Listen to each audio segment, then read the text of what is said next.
Então, nesse capítulo 2, que fica melhor para as pessoas poderem ver. Então, aí eu divido, né? Divido em 2, 3 partes, que eu acho que é interessante para colocar no canal, para que as pessoas possam pegar direitinho. Então, pega lá o Conrado, por exemplo, pega a Silvia, pega o meu depoimento, pega o teu depoimento, pega a tua palestra dividido, digamos, em 2 partes, que eu acho que é interessante, viu, Dona?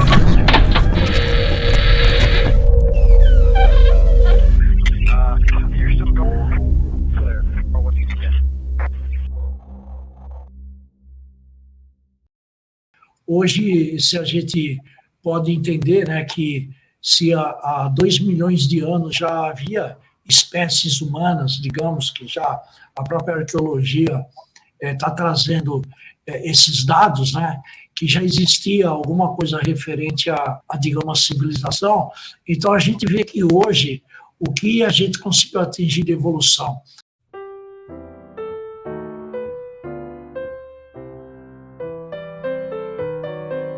Bom, aqui nós temos estas 4 raças, uma delas são os aviários, né?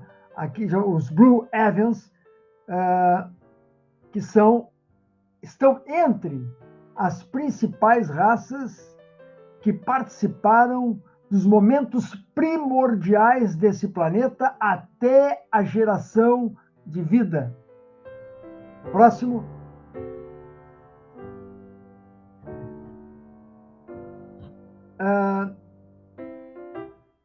Possivelmente, entre confederados e rebeldes que começaram a chegar aqui, a nos visitar aqui,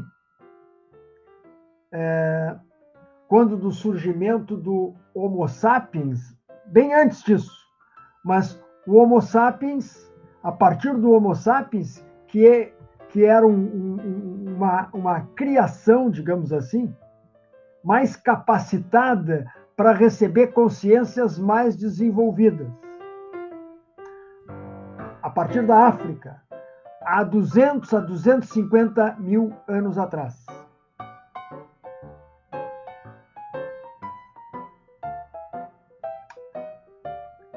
O que aconteceu de lá para cá?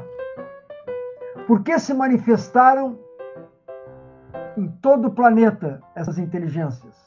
Por que os avistamentos estão aumentando? Vejam, são várias questões que eu estou colocando aqui. Por que as abduções? Por que as abordagens amistosas, os contatos, né? Além das canalizações, que cada vez são mais frequentes? Por que isso tudo está acontecendo? Porque, na realidade, há uma preocupação muito grande e existem projetos diferentes, existem intenções diferentes aqui dessas inteligências.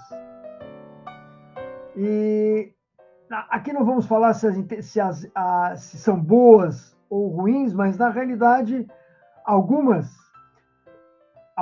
dessas inteligências estão aqui com projetos que possibilitam ou nos dão a oportunidade de que possamos acelerar o nosso processo evolutivo, em termos de mais consciência, tendo um comportamento realmente compatível com um ser que possa vir mais adiante a fazer parte de uma comunidade maior.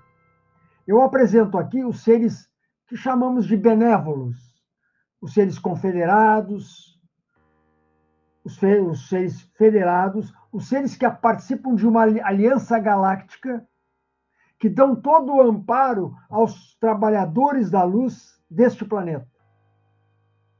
E utilizam uma abordagem amistosa, os famosos contatos com mensagens que devem ser enviadas aos habitantes desse planeta, ao público em geral, para que mudem o seu comportamento, para que mudem as suas atitudes, para que reflitam a respeito da vida que hoje nós temos no planeta. Alguns deles, por exemplo, os telosianos terráqueos, que são os povos, um dos povos que habita o interior do planeta, né? São intraterrenos. Os próximos, os veganos, que são muito semelhantes, né, aos seres que estiveram, que apareceram, né, no filme do Avatar.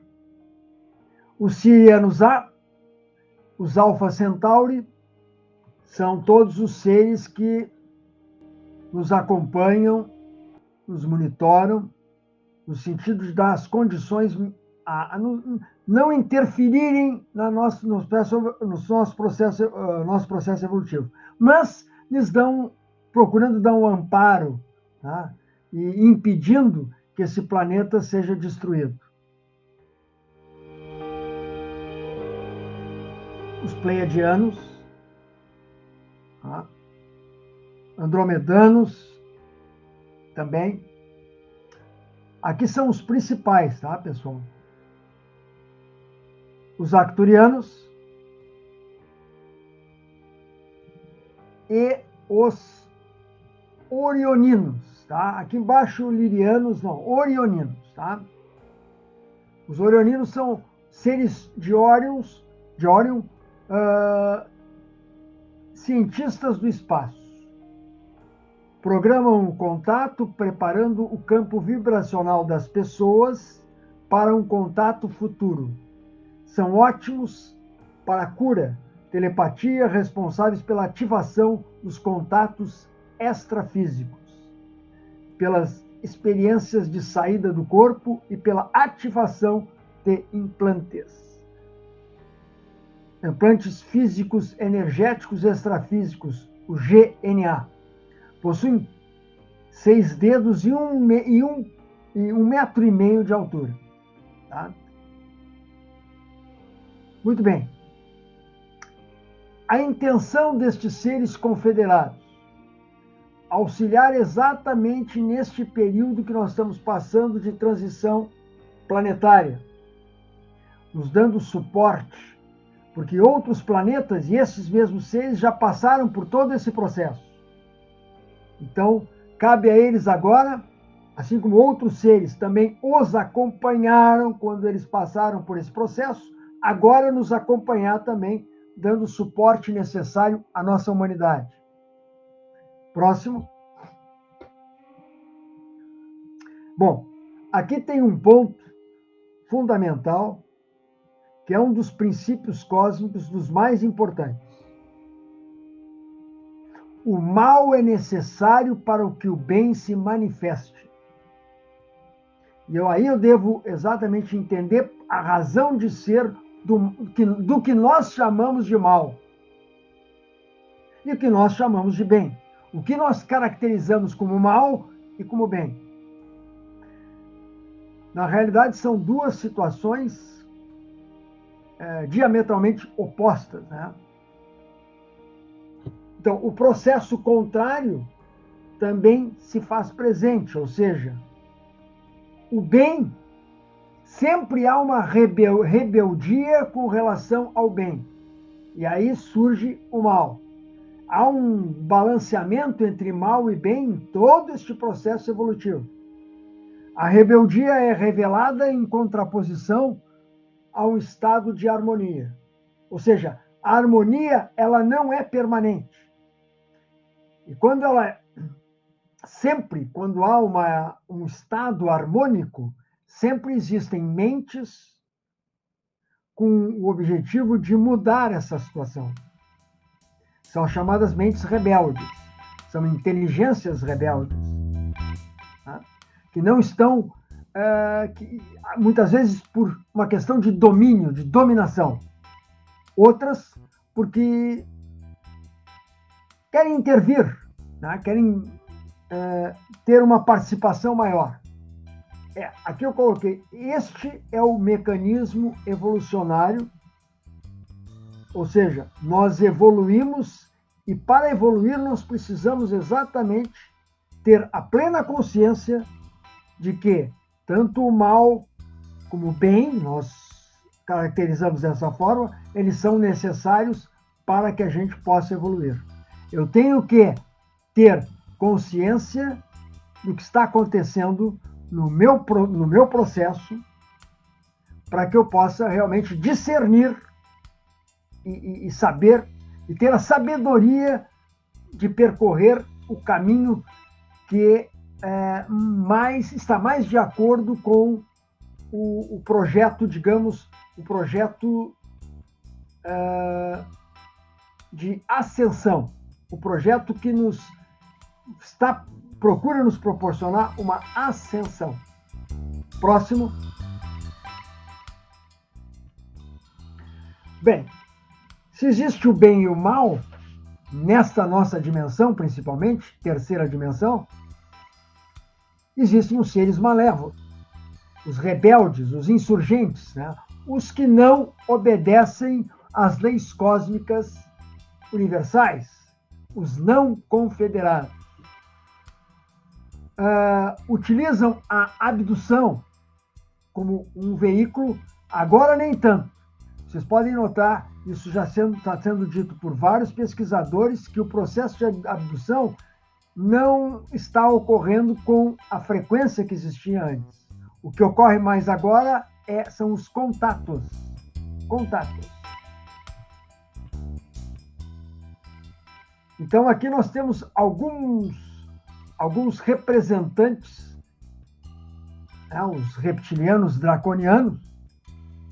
E aqui, evidentemente, que nós temos reptilianos muito inteligentes, que usam a inteligência para o bem também. Tá? Não podemos generalizar. Mas os reptilianos draconianos, extremamente inteligentes, mas usam essa inteligência para a dominação. Próximo. Alguns reptilianos já são nativos aqui, já estão nascendo aqui nos subterrâneos do planeta, principalmente os reptilianos. Então, são reptilianos terrestres, por incrível, são reptilianos terrestres. Os Greys, embora os Greys sejam robôs biológicos e estão a serviço das mentes criadoras, das mentes mais inteligentes, né? Embora alguns Greys, existe uma corrente que classifica ou categoriza alguns Greys como que possuem luz própria, que são inteligentes o suficientes também para terem as tomadas de decisões, né, e a sua política. Os Anunnakis, e aqui há uma grande discussão a respeito dos famosos Anunnakis, né, e conforme o grande estudioso Zecharia Sitchin, na realidade há indícios muito fortes, né, eu diria até provas, de que realmente estes seres passaram por aqui e continuam passando de tempos em tempos, né, de 3.600 a 3.600 anos. O planeta Nibiru, que é o planeta destes seres, passa por aqui, ocasionando uma grande interferência no nosso sistema solar. Muito bem, os Anunnakis, eu digo, há controvérsias com relação à tipologia deles, né? Mas um número considerável deles são de reptilianos. Existem outras etnias cósmicas que participam nesse planeta? Sim, tá? Mas uma boa parte é de reptilianos. Próximo. Os Sirianos B, tá? Muitos deles são felinos, também são categorizados como malévolos. Próximo. Observem bem a intenção destes seres rebeldes. Eles já interferiram, boa parte deles, no nosso DNA.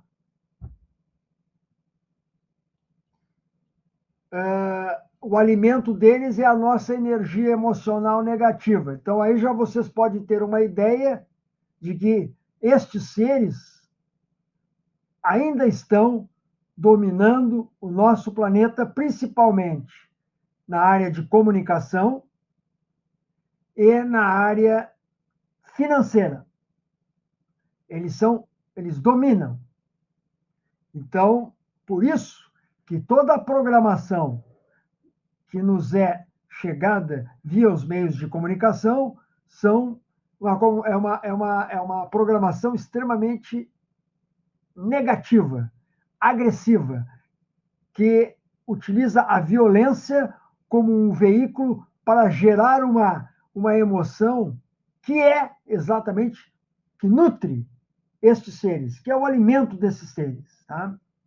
Então, nós ficamos à mercê das suas necessidades.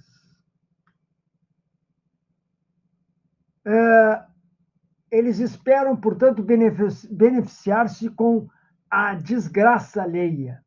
Quanto mais estabelecido o caos nesse planeta, quanto mais forem as nossas dificuldades, sofrimentos e medos, mais eles se alimentam disso. E vejam bem, o cuidado que nós temos que ter com a frequência vibratória para que a gente não seja atraído por esses seres. Para que a gente não siga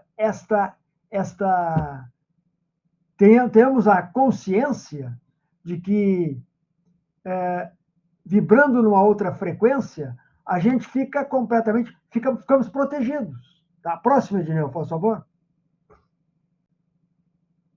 Para manter essa situação, os reptilianos, e aqui, hierarquicamente, eles se submetem às decisões dos arcons ou arcontes, instalaram uma rede ou uma malha de aprisionamento na Terra.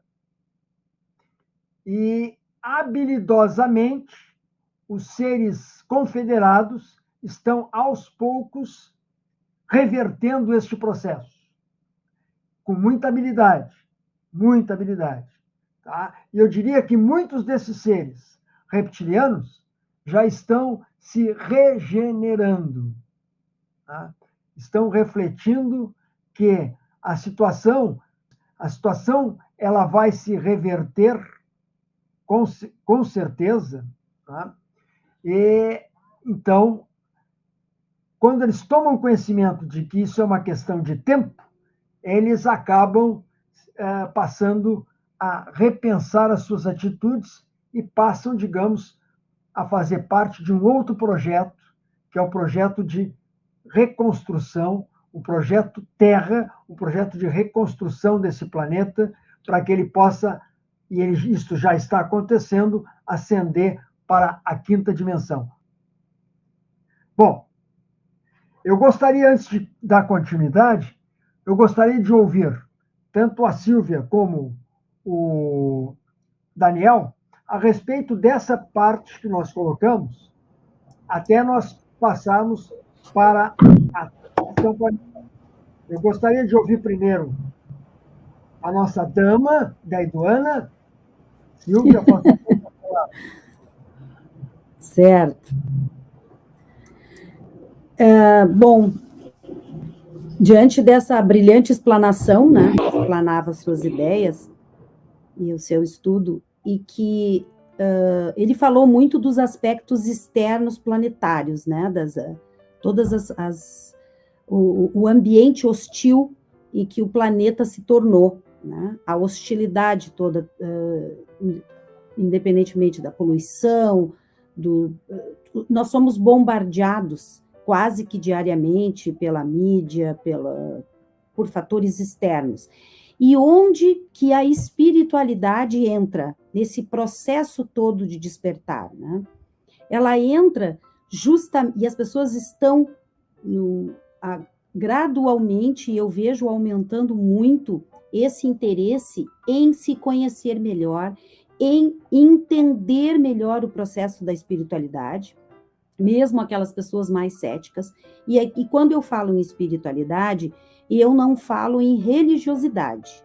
Cada pessoa tem a sua crença, o local que vai, o local que frequenta ou não frequenta nenhum local. O que eu falo é algo maior, que é o que rege a todos nós. Por quê? Porque somos seres multidimensionais. Nós estamos, por um período neste planeta, e numa transição também, assim como o planeta está em transição para uma evolução, para sair da terceira dimensão e rumar a uma dimensão maior, com o auxílio das inteligências cósmicas que trabalham conosco, quem trabalha na espiritualidade, a grande maioria dos médiuns e das pessoas que trabalham, os espiritualistas, eles sabem e eles mantêm esse contato com essas inteligências também, que estão se aproximando cada vez mais, né, de todas as casas e os locais em que se trabalha com a espiritualidade. Então, qual o objetivo? Assim como o planeta está em transição, nós estamos em transição. O ser humano está em transição também. Cada vez mais as pessoas se questionam: o que eu estou fazendo aqui? Qual é o meu papel? Muitas pessoas chegam a mim dizendo que tem um vazio no coração, sentem um vazio, uma sensação de incompletude, né? É algo que é como se faltasse algo. Às vezes a pessoa tem bens materiais, tudo, e falta algo. Esta falta seria nós começarmos a acordarmos, a sairmos dessa hipnose planetária que a gente vive e acordar para trabalhar o sexto sentido. Porque estamos num planeta tridimensional e quando encarnamos aqui, quando estamos aqui, quando nascemos aqui, nós perdemos 90%, 80% da nossa capacidade cerebral, da nossa capacidade telepática, porque como somos multidimensionais, nós já estivemos em outros planos, em outras realidades. E, por algum motivo, voltamos para cá, ou estamos aqui ainda em processo de transição. Então, o despertar da nova era planetária, fora todos esses fatores externos que acometem o nosso planeta, existem os fatores internos que nós temos que trabalhar, né? Então, a questão será que eu vou ouvir um espírito? Será que eu vou ver um espírito? Será que eu vou enxergar algo? Será que eu vou ter contato com inteligência? A preocupação não é essa, a preocupação é o que você vai fazer para você poder sintonizar com a sua hierarquia cósmica, com a sua hierarquia espiritual, porque todos nós fazemos parte de uma família cósmica maior, que não é só a nossa terrena. E isso, agora o Odoni vai chegar na parte da transição planetária propriamente dita, que vai mostrar isso, né? Mas que a gente nunca possa esquecer, nós somos multidimensionais. O que significa isso? O nosso espírito pode habitar outros locais. Então, eu sempre digo que eu não sou a Silvia Baldino, eu estou Silvia Baldino nesta vida, neste corpo, por um período. E estou aqui a um propósito, né? E um dos propósitos, eu acho que eu não descobri todos ainda, mas um dos propósitos é passar as informações para vocês. Essas informações que chegam até mim, né? E como o Odoni coloca, pode ser que não concorde, que concorde, enfim, mas a nossa missão como trabalhador da luz, como trabalhador da nova era, e todos nós somos, você não precisa ser médium para ser trabalhador, todos aqueles que se interessam pela sua verticalização, pelo seu crescimento interno, é um trabalhador da luz, né? E essas inteligências cósmicas estão junto conosco de mãos dadas nesse processo. Beleza, Silvia? Ótimo. Antes de passar a palavra para o Daniel, só uma observação. Na realidade, pessoal, quem está nessa caminhada, e eu estudo ufologia já há algum tempo, mais de 20 anos já, e hoje, mais do que nunca, eu não consigo falar sobre ufologia sem, nas minhas palestras, colocar a espiritualidade como não fazendo parte da ufologia. Pelo contrário, eu considero a ufologia como sendo uma parte da espiritualidade. Para vocês terem uma ideia, muito bem colocado pela Silvia, que a espiritualidade não é religiosidade. Está acima disso. E embutida na espiritualidade está a ufologia, sim, senhor. Depende de como nós abordamos e concebemos a ufologia. Tá legal. Obrigado, Doni. Suas esclarecimentos. Tudo de bom. Espero que vocês tenham gostado. Eu vou dividir essa matéria em algumas partes para ficar melhor para vocês, quem não viu, poder ver. E quem quiser ver novamente, ver por parte. Agradeço a todas as pessoas que estiveram aqui conosco. E vamos aguardar um próximo encontro aí com Carlos Rodoni. Obrigado, Carlos. Tudo de bom.